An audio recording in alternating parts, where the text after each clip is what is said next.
Ya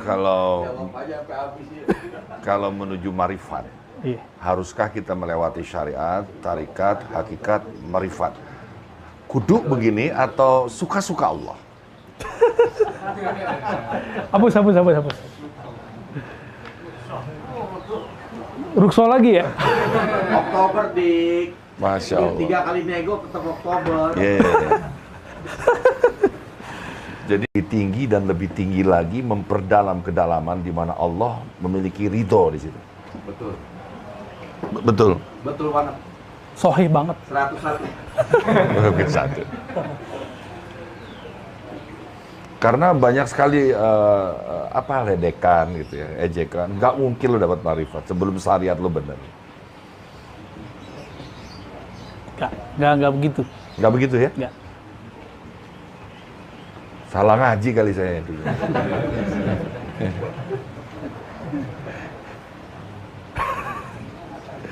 Sabar.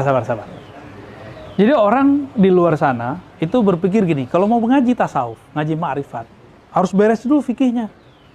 Harus benar dulu sholatnya. Loh, kita kapan benar sholatnya coba? Antum kapan sholatnya bahkan benar gitu? Sampai mati juga nggak benar. Itu satu. Yang kedua, Nabi itu waktu di Mekah ngajarin syariat dulu atau ngajarin tauhid ma'rifat? Tauhid tuh. Qul huwallahu ahad turunnya di Mekah kan? Ya enggak? Jadi ayat-ayat Makki, ini kalau orang barat aja udah neliti. Ayat-ayat yang turun di Mekah itu isinya tentang tauhid, ma'rifatullah. Ajib itu. Jadi mereka suruh kumpulin semuanya.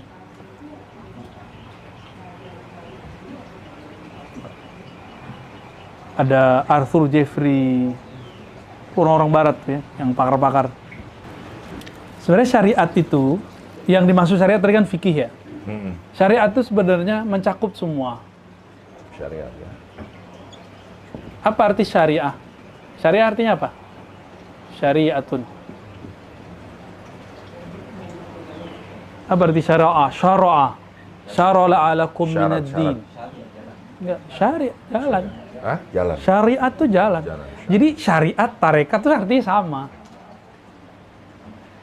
Syariat ini mencakup ada yang zahir, ada yang batin. Ada yang Gitu. Syariat yang zahir itu kemudian jatuhnya ke hukum fikih. oh. Ini. Kebalik ya. Apa? Fikih. Syukran. Ya. Gak apa-apa, udah gitu aja. Fikih. Hukum fikih itu ngomong apa? Sah, batal. Itu orang dulu kalau ngaji mazhabnya Syafi'i. Sekarang lebih canggih. Sunnah. Dan pakarnya tuh mantan. Gubernur lagi. Jadi sekarang orang nanya, apa kata kunci di sini? Mana dalilnya? Kalau orang dulu cuma nanya, Ustadz bolehkah begini, ya kan? Jadi enakan jadi orang dulu. Jadi Ustadz sekarang repot nyari dalil. Untung kita digedor-gedor sama guru kita kan. Kalau nyebutin satu perkara, aneh kalau nggak nyebutin dalil, wah itu bisa dirobek-robek tuh kertas kita. Nyebutin dalil nggak boleh. Ya Syekh, ya Sidi Syekh. Saya bawa dulu teks nih. Terus saya jelaskan sendiri, dirobek lagi. Jadi kalau kita bawa teks dulu, bawa hadis, itu harus bawa ulama yang menjelaskannya, nggak boleh versi Ar-Razi. Sekarang anak baru hijrah setahun lalu, 3 bulan lalu malah ya, itu udah berani bawa hadis. Nih dalil, nih maknanya begini Ustadz. Kan nanti Syekh Mansur ketawa yang sudah berapa tahun di pesantren. Nggak berani loh kita ngomong begitu. Kita kalau bawa hadis, ayat, pasti kita nukil ulama. Cuma karena sekarang orang maunya hitam putih, saya pun kemudian mendiskon. Kan sekarang zaman diskon. Kita sekarang gagah-gagahan juga, sebutin dalil langsung maknanya. Aslinya kan nggak boleh. Aslinya etikanya dalil, lalu penjelasan ulama terhadap dalil, baru pendapat saya. Tapi karena mungkin merasa sok ulama kali ya. Baik, ini zahir, hukum fikih. Hukum fikih ini kalau diterapkan, yang rapi itu namanya tarekat. Yang rapi. Ya. Maka di tarekat itu rapi dan ribet sekali. Tarekat namanya. Jadi orang kalau sudah ngamalin fikih dengan baik namanya tarekat. Fikih ini mazhab. Ya kalau ada orang bilang nggak boleh bermazhab ya lewat. Syariat zahirnya udah nggak lolos. Nggak boleh bermazhab udah nggak lolos dia. Ya. Mazhab kan ada pilihannya 4 ya. Pengamalan mazhab itu yang perfect cuma di tarekat. Antum carilah ke seluruh dunia, yang perfect cuma di tarekat. Tarekat apa aja itu bagus ngamalin mazhab. Itu sebabnya semua ahli tarekat ittifaq ijma tidak usul kepada Allah kecuali dia bermazhab salah satu. Gitu. Salah satu nih ya. Berarti ini 2 kan? Ini syariat yang zahir, itu ujungnya tarekat. Nah, tarekat ini isinya apa? Ijazahan, wiridan, riyadhah, puasa, jalan kaki. Sapar. Iya, sapar, puasa lagi. Ada orang minta duit ke kita, duit 10.000 doang pasti. Repot kan begitu. Jadi tarekat ini emang berat ini. Kan di Quran nih dikatakan, bersedekahlah kamu. Yang meraktekin bukan orang fikih pelit-pelit. Yang bagusnya orang tarekat. Antum cari aja orang fikih ini kalau bisa ditimbun sebanyak-banyaknya. Tapi kalau orang fikihnya dia bertarekat, luar biasa. Luar biasa kalau mereka. Tapi kalau orang tarekatnya cenderung kepada dunia, ya salam juga ntar. Oke, itu syariat yang zahir. Nah, sekarang syariat yang batin. Syariat yang batin itu dimulai dari alam qalbiyah, alam akliyah. Nah, ini yang kita sebut tauhid. Nah, tauhid itu yang disebut hakikat. Nah, ini dia. Oh, ya. Isinya keyakinan-keyakinan. Benar Maulana ya? Keyakinan. Tapi hati-hati dulu. Setan itu kenal Allah nggak? Kenal. Iblis itu bertauhid nggak? Tauhid. Tapi iblis tauhidnya nggak lengkap. Karena tauhid yang lengkap namanya, jadi ini kalau lengkap nih, kul atau kamal. Kalau Kul dia atau lengkap, kamal, ya? namanya ma'rifah. Jadi ma'rifat itu tauhid hakikat yang sudah terkumpul. Dan itu jalurnya cuma Al-Muhammadi. Lewat Nabi Muhammad SAW. Ya. Nah, jadi kita mau mulai dari mana nih? Antum mau duluan sholat 5 waktu atau kenal dulu yang disembah? Mau nyembah yang nggak dikenal? Beban, capek. Itu sebabnya bangun subuh susah. Karena belum kenal mana yang disembah. Ya kan? Mau sholat isya berat. Waduh, berat nih. Apalagi lagi asik main handphone kan? Itu berat. Kenapa? Belum kenal siapa yang disembah. Coba, karena teman-teman kenal dengan abadi, kalau beliau manggil gimana? Pada datang kan? Iya. Kalau nggak kenal, oh besok ya Maulana Abad, ya gitu doang. Jadi nggak kenal. Tapi kalau kenal, aneh kenal khutbahnya dibatalin. Ya kan? Orang kemana aja kita batalin. Kenal dikit, semoga kenalnya tambah banyak. Amin. Ya. Sok kenal. Tapi semoga dengan bimbingan beliau tambah kenal gitu ya. Amin. Jadi mau mulai dari mana nih Bang? Bagusnya mulai dari mana?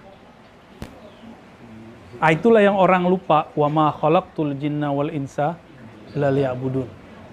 Boleh ditulis gak ayatnya Sidi Musa? Tulisannya ini jelek soalnya. Tulisan itu lebih jelek lagi kali. Barzaki. Buya Barzaki di atas ayatnya. Ini dalil ma'rifat. Surat Zariyat ayat berapa itu? 56. Ya. Jinna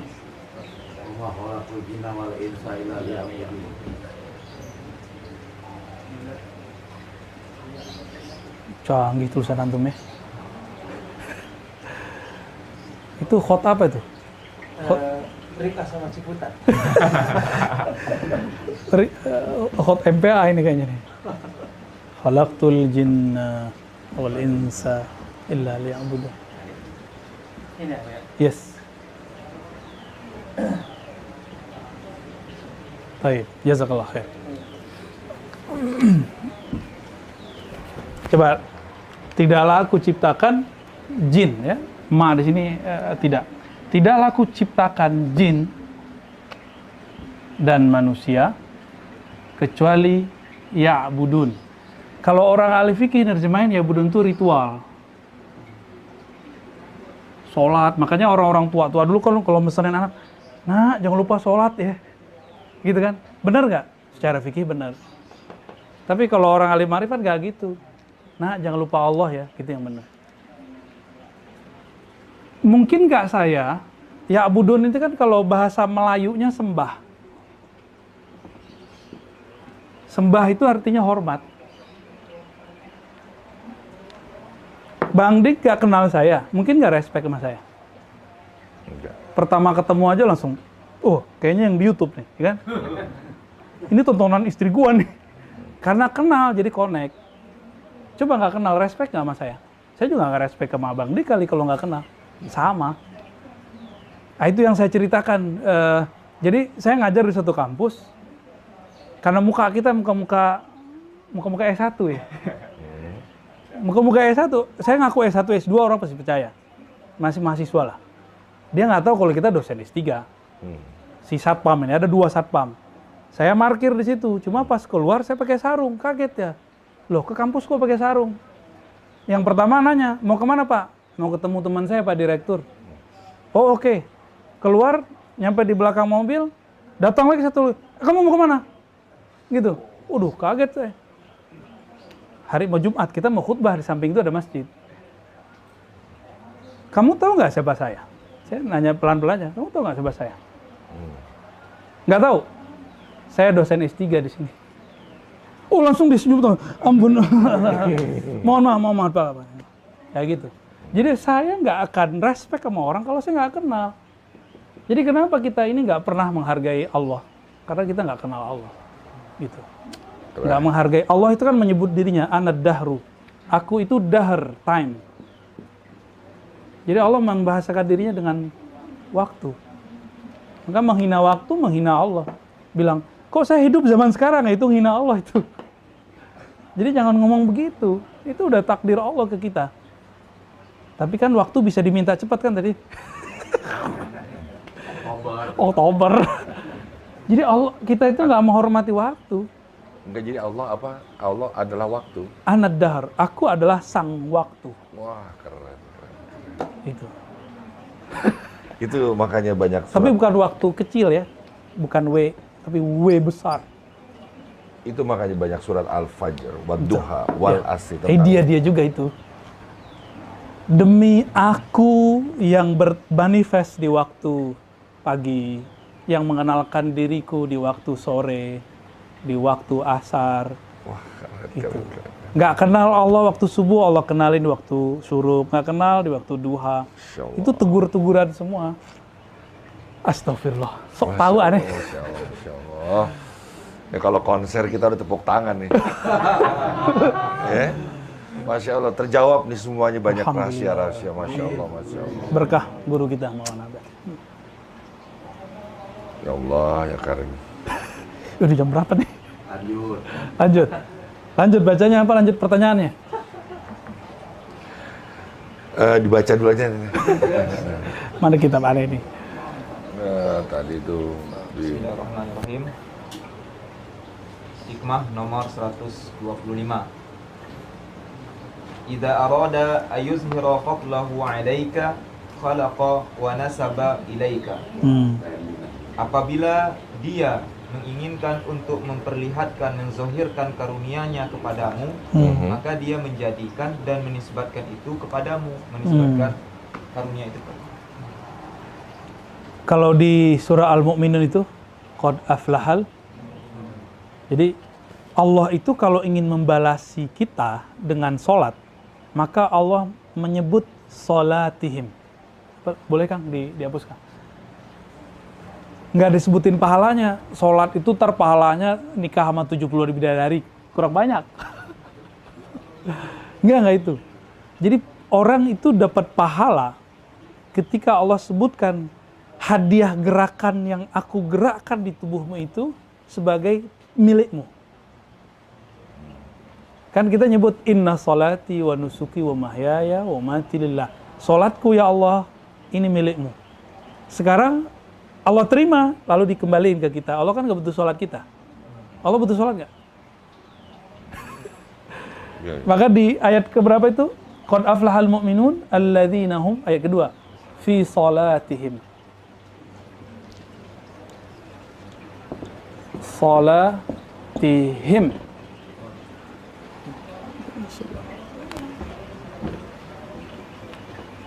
Kalau diterjemah apa?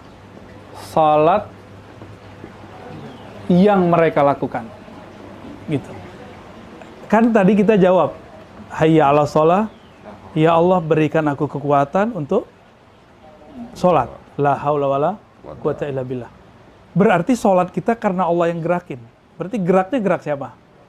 Gerak Allah. Sekarang Allah kasih hadiah, udah sholatmu aku terima, aku sebut sholatku itu sholatmu.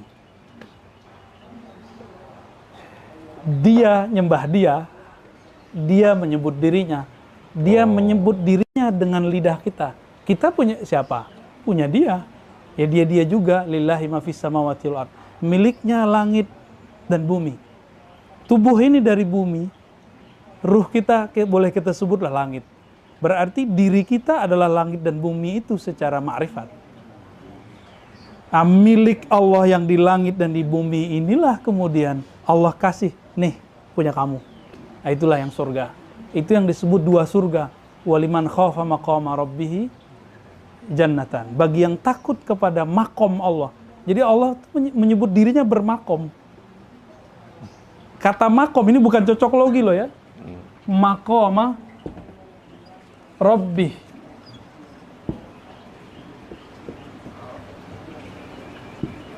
Makomnya Allah apa arti makom? Bukan kuburan. Makom kan tempat berdiri, tempat kemuliaan. Salat kalimatnya apa? Aqim, qiyam, qom, makom. Maka disebut tempat Nabi Ibrahim berdiri itu makom Ibrahim. Nah, itu penandaan-penandaan ilahiyah itu yang ada kepada Sayyidina Ibrahim. Itu sebabnya. Apa bedanya? Saya sholat ada bekasnya, Nabi Ibrahim ada bekasnya. Bedanya apa? Nah, itu dia. Makomnya waliman khofa maqama rabbih. Itu yang mana ya? Jadi ketika beliau sholat, dia merasakan siapa yang takut sungkan dengan makom Allah. Maka kakinya itu bergetar, berbekaslah itu. Bekasnya sampai hari ini bertahan. Wa ma lillahi baqiyah. Suatu yang dibuat karena Allah pasti berbekas. Kullu syai'in halikun illa wajah, kalau ayatnya. Semua pasti binasa kecuali yang karena Allah. Makanya lafaz sholat itu supaya abadi, Allah abadikan dengan lafaz wajah tuh. Aku wajahkan, aku hadapkan. Nah, nanti konfirmasinya malam Rabu.